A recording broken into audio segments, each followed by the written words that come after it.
किसान भाइयों नमस्कार। देखिएगा आज हम जो पहुँचे हैं यहाँ पर एक बैंगन का खेत लगा हुआ है। 1 साल से यहाँ हार्वेस्टिंग कर रहे हैं और मैं आपको बताना चाहूँगा कि साल भर तक कैसे बैंगन की फसल से हार्वेस्टिंग की जाए और कैसे लाखों करोड़ों रुपए का मुनाफा जो किसान बैंगन की फसल से कमा रहे हैं।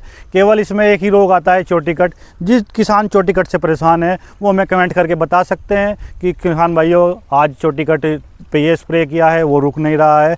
और किसान भाइयों ने काफ़ी कमेंट भी करके बताया है चोटी कट के बारे में। तो किसान भाइयों जो चोटी कट के लिए दवाइयाँ रिकमेंड है वो मैं आपको बता दूंगा कौन कौन सी दवाइयाँ आपको लगानी चाहिए। जो आप ये 30 दिन का रेंडमली स्प्रे करते हैं वो बिल्कुल तरीका आपका सही नहीं है, क्योंकि जो कीट होता है वो उसके ऊपर अपनी रोग प्रतिरोधक अक्षमता को डेवलप कर लेता है और उन दवाइयों का रिजल्ट आपको नहीं मिल पाता। आप दुकान पर जाकर पूरी लीटर की दवाइयाँ रख लेते हैं और रिपीट पर रिपीट उन्हें करते रहते हैं। तो किसान भाइयों वह तरीका बिल्कुल गलत है। आइए मैं आपको लेके चलता हूँ एक प्लॉट पर जो सामने खड़ा हुआ है, और यहाँ शायद इस प्लॉट के किसान भाई भी हैं जो अपने कद्दू के खेत में स्प्रे कर रहे हैं। आइए उनसे बात कराते हैं कि उन्होंने पिछले साल भर से जो है बैंगनी का खेत, बैंगनी है शायद, बैंगनी का खेत जो लगा रखा है उसमें इन्होंने कितनी हार्वेस्टिंग की है और ये कब तक इन्होंने लगाया था, और आगे जो इसका मुंडा या मुंडी रखते हैं या नहीं रखते हैं उसके बारे में इनसे बात करते हैं। आइए चलिए चलते हैं उनके प्लॉट पर। तो किसान भाइयों आज हम अब पहुंच गए हम बैंगन के प्लॉट पर। हमारे किसान भाई अभी आने वाले हैं। इतना मैं आपको इसके बारे में कुछ खास बातें बता देता हूं। किसान भाइयों देखिएगा बैंगन का प्लॉट है और इसमें अभी भाई ने पानी दिया हुआ है और मैं आपको दिखाता हूं इस पर कितना नया फूल आ रहा है। और किसान भाइयों देखिएगा, ये देखिएगा इसमें जो है सफ़ेद मच्छर का अटैक है। तो किसान भाइयों चोटी भेदक के साथ साथ सफ़ेद मच्छर भी बैंगन को बहुत परेशान करता है, और जितनी भी दवाइयाँ मार्केट के अंदर आती हैं सफ़ेद मच्छर की वो बैंगन के ऊपर ही उनका रिसर्च किया जाता है और वो बैंगन के ऊपर ही उनको कामयाबी हासिल है किसान भाइयों। इसीलिए वो खीरे कद्दू के अंदर बर्निंग ला देती हैं पर बैंगन के अंदर कोई बर्निंग नहीं आती। तो किसान भाइयों जितनी भी वाइट फ्लाई की दवाइयाँ हैं, जितने भी टेक्निकल आते हैं, जैसे आपका टेक्निकल आता है डायपेंथुरान, बाइपेंथ्रीन, एक अपना आता है डेनिटोपेंथुरान। तो किसान भाइयों ये अलग अलग टेक्निकल आते हैं सफ़ेद मच्छर पर। इससे अलग भी काफ़ी टेक्निकल मार्केट के अंदर होंगे, वो सभी इसके अंदर कामयाब है। तो किसान भाइयों देखिएगा ये कितना इसमें नया फूल आ रहा है और कितना आपको छोटा छोटा बैंगन इसमें दिखाई देगा। आइए आपको महत्वपूर्ण जानकारी देते हैं किसान भाई के माध्यम से। उन्होंने इसको कौन से महीने में लगाया है, कितनी वो हार्वेस्टिंग ले चुके हैं, मार्केट में लगभग क्या रेट है। इस बार तो बैंगन का काफ़ी अच्छा रेट रहा है मार्केट के अंदर, और कौन कौन सी दवाइयों का उन्होंने इसमें प्रयोग किया है और इनका क्या पूरा प्रोसीजर रहा होगा, इसका कितने बाई कितने पर पेड़ लगाया होगा और इसको कैसे कैसे उन्होंने मैनेजमेंट किया है। आइए जानते हैं हम सभी अपने किसान भाई। नमस्कार भाई साहब। नमस्कार जी।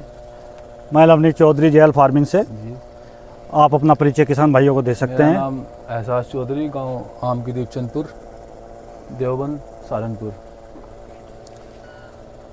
तो भाई साहब आप बता सकते हैं हमारे किसान भाई को, आपने जो बैंगन का प्लॉट है इसका कौन से महीने में आपने इसका जो है बैंगन का जो है ये मार्च के करीबन शुरुआत में लगा दिया था। इसका आपने बीज नर्सरी करके तैयार करके लगाया होगा? जी नर्सरी के माध्यम से लगाया था।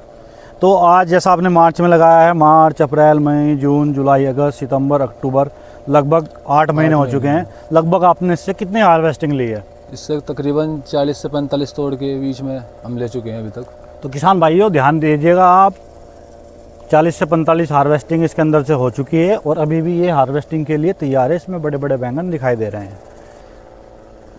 तो एहसास जी आप हमारे किसान भाइयों को ये बताइएगा, जैसे आपने इसकी पौध तैयार करने के बाद आपने इसका पेड़ ट्रांसप्लांट किया था, आपने पेड़ से पेड़ की दूरी क्या रखी थी? ये इसकी पेड़ से पेड़ की दूरी जो है 5 बाई 2 है।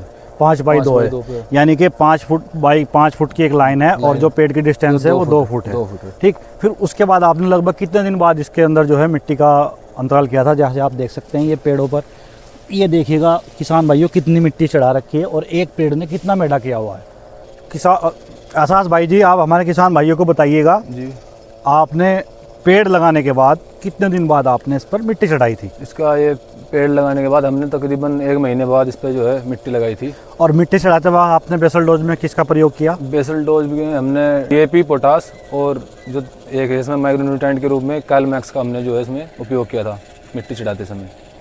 तो जैसे कि सभी किसानों की शिकायत रहती है इसमें चोटी भेदक का काफ़ी प्रयोग रहता है, इसमें जो है चोटियाँ गिरती रहती हैं और बैंगन के अंदर भी सूंडिया का प्रकोप काफ़ी रहता है। तो इसके लिए आपने किसान भाइयों को क्या सुझाव देना चाहेंगे?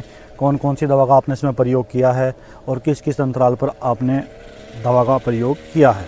इसमें हमने जो है दवाई के रूप में कुनाल्फास, रोगोर और कोराजन वाला जो साल्ट होता है वो, और चौथा है और भी 2-3 दवाइयाँ जो थी इसमें हमने इसमें यूज़ की हैं।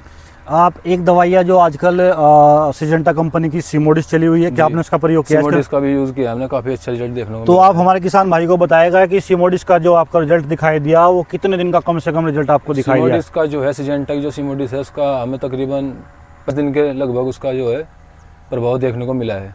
तो सिमोडिस जो है 10 दिन तक आपके बैंगन के पेड़ के अंदर कार्य करती है। तो उसके आपने सिमोडिस का जो स्प्रे लिया है, क्या आपसे उसको खेत में काफ़ी हरियाली दिखाई दी? हाँ, उससे काफ़ी बदलाव है, हरियाली बनी रहती है, क्लोरोफिल अच्छा रहता है पौधे में। किसान भाइयों, जो सिमोडिस दवाई है वो बेहतरीन ही चोटी कट के लिए बनाई गई है। वो सफ़ेद मच्छर पर भी काम करती है, थ्रिप्स पर भी काम करती है और साथ ही साथ उसमें पाइटोथोनिक एसिड है, क्लोरोफिल की मात्रा भी काफ़ी तेज करती है। तो किसान भाइयों, बैंगन की खेती से रिलेटेड आपको कोई भी जानकारी चाहिए हो, आप कमेंट कर सकते हैं, हमारे किसान भाई पर फ़ोन से बात करके पूछ सकते हैं। आपको इनका नंबर जो है डिस्क्रिप्शन पे मिल जाएगा। और अगर आपको कुछ भी इनका, देखो इन्होंने साइड में गोभी की फसल भी तैयार की हुई है और उसके साइड में कद्दू और खीरा भी था। तो किसान भाइयों, ये एक बहुत ही जागरूक किसान है और काफ़ी मेहनत अपनी खेती के प्रति करते हैं। आपको किसी भी फसल के बारे में कोई जानकारी चाहिए तो आप हमारे किसान भाई से पूछ सकते हैं। जी बिल्कुल। चैनल को सब्सक्राइब करें और लाइक करें और हमारे इंस्टाग्राम चैनल जेएल फार्मिंग को भी सब्सक्राइब करें। धन्यवाद। धन्यवाद।